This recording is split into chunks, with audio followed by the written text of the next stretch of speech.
বন্ধুরা, welcome to স্বাদে আহ্লাদে। অনেক দিন পর একটা ভিডিও বানাচ্ছি। আসলে সবার শরীর খারাপ, জ্বর এসবের মধ্যে আর হয়েই ওঠেনি। তারপরে তো আপনারা জানেনই আমার একটি বাচ্চা আছে, ওর থেরাপি, ওর স্কুলে এত বিজি হয়ে যাই আমি। যাই হোক, আমি আমার এই ছেলের জন্য ওই মাগুর মাছের ঝোলটা আমি বানাই, ও খুব ভালোবেসে খায়। এটাও আমি আমার মায়ের কাছ থেকেই শিখেছি।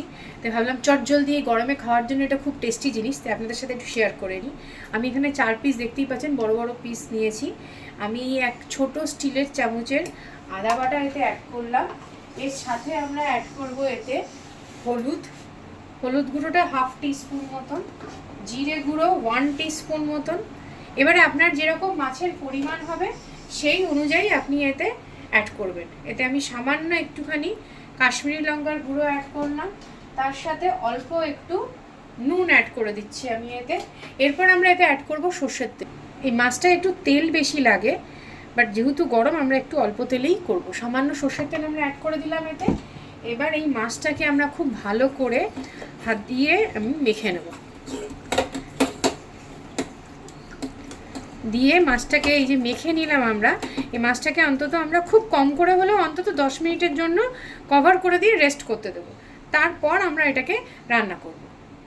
বন্ধুরা, 10 মিনিট হয়ে গেছে। আমি কড়াইতে বসিয়ে দিয়েছি, গ্যাসে আমার কড়াইটা বসিয়ে দিয়েছি তেল গরম হওয়ার জন্য। দেখতেই পাচ্ছেন আমি এতে খুব সামান্য সর্ষের তেল নিয়েছি। আর হ্যাঁ বন্ধুরা, এটা আমার পছন্দের মাটির কড়াই। আমার ভাই আমাকে একটা মাটির বাসনের সেট গিফট করেছে, সেটারই একটা ছোট কড়াই এটা। এটাতে এবার তেল গরম হয়ে এসছে হালকা। এবারে এটাকে আমরা, তেলটা গরম হয়ে গেলে এর ভেতরে আমরা একে একে 2টো তেজপাতা আর ছোট একটুখানি গরম মশলা অ্যাড করে দেবো। তেলটা আস্তে আস্তে গরম হবে, তার সাথে গরম মশলার ফ্লেভারটাও আস্তে আস্তে ছড়াতে থাকবে।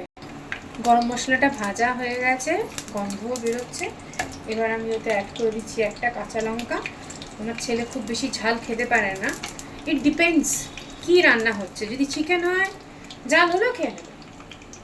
যাই হোক, আবার ঝালটা আপনারা আপনাদের মতন দেবেন।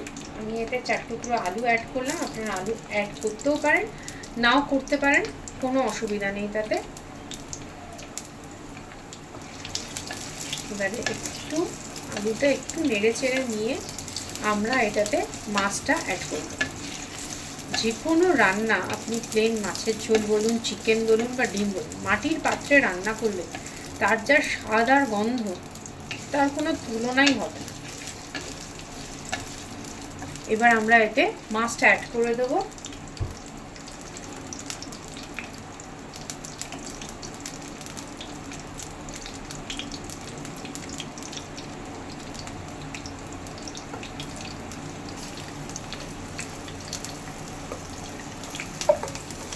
মশলাটা যেটুকু আছে আমরা এতে ঢেলে নিচ্ছি। এই বাটিটাকে ধুয়ে এর জলটা আমরা এতে অ্যাড করবো, মশলাটা ফেলবে না। এবার মাছটা আমরা একটু ভালো করে এতে মিক্স করে নেব। খুব চটজলদি রান্না, কিন্তু খুব টেস্টি হয়, খেতে খুবই ভালো হয়। ঝাল আপনাদের উপরে, মশলা আপনারা আপনাদের মতন কম বেশি করে নিতে পারেন, কিন্তু পার্টিকুলার এগুলোই পড়বে।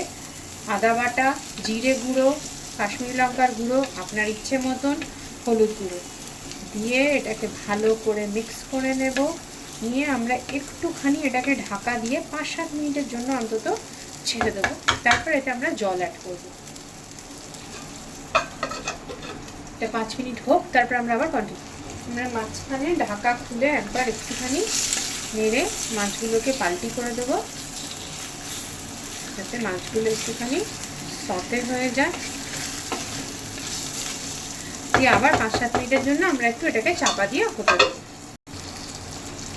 এবার আমরা এতে মশলার বাটি ধোয়া জলটা অ্যাড করবো। মশলাটা ফেলবো কেমন বলুন? এই মশলাটা ফেলে দিলে কতটা মশলা চলে যায় দুজনের সাথে। এবার এই জলটা আমরা এটা অ্যাড করে দেবো। এটা ফুটে উঠলে আমরা মাছটাকে চাপা দিয়ে দেবো, দিয়ে তারপরে আমরা এটাকে হতে দেবো।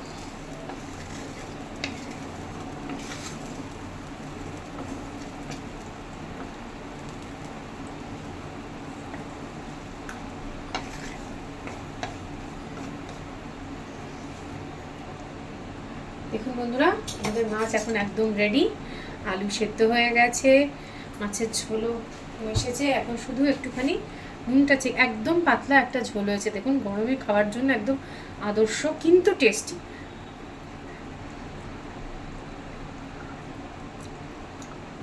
নুন একদম পারফেক্ট। আপনারা চাইলে নামানোর আগে ওপর থেকে একটুখানি সর্ষের তেল ছড়িয়ে দিতে পারেন। আর যদি গরমের জন্য সেটা অ্যাভয়েড করতে চান সেটাও পারেন। লাস্টে জোর গ্যাসে একটুখানি ফুটিয়ে নিয়ে এর গ্যাসটা আমরা বন্ধ করে দেবো। ব্যাস, আমাদের মাছের ঝোল রেডি। এবার গরম গরম ভাতের সাথে সার্ভ আর খাওয়া। থ্যাংক ইউ বন্ধুরা, আজকের রেসিপি এখানেই শেষ। এরপরে আবার একটা রেসিপি নিয়ে আসবো, আপনাদের সাথে শেয়ার করব। আপনারা প্লিজ এই মাছের ঝোলটা ট্রাই করবেন, করে দেখবেন আপনাদের কেমন লাগে। ভালো লাগলে please share and subscribe and follow. Thank you so much.